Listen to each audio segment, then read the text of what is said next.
আচ্ছা মা, তুমি বাবা আর আমার প্রতি কতটা দয়ালু বলো তো? তুই দয়ালুর কথা বলতেছিস? তাহলে শোন, তুই ভাবতেও পারিসনি যে আমি এত কিছু করতে পারি তোদের জন্য, শুধু তোর আর তোর বাবার মুখ চেয়ে। জানিস আমি কি করেছি? তোর স্কুটি, আর তোর বাবার বাইক যেটা চুরি হয়েছে, সেইটার সুপারি কে দিয়েছে জানিস? আমি। কেন করেছি জানিস? কারণ যদি তোর স্কুটি আর বাইক করে বাড়ি থেকে বেরোতি, আমার মনে ধুকপুক ধুকপুক ধুকপুক করতো, এই মনে অ্যাক্সিডেন্ট হলো, এই মনে অ্যাক্সিডেন্ট হলো।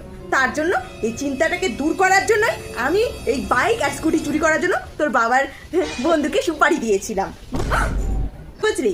আর যদি স্কুটি আর বাইক না চালিস, তাহলে তোরা হেঁটে হেঁটে যাবি, আর হেঁটে হেঁটে গেলে আমার মনটাও শান্তি হবে। এতটা দয়ালু, বুঝলি? কত বড় ব্রেন খাটিয়ে এই কাজটা করছিস জানিস তোরা? তোর বাবাকে এবার বলিস না এইসব কথা, একেবারে বলবি না।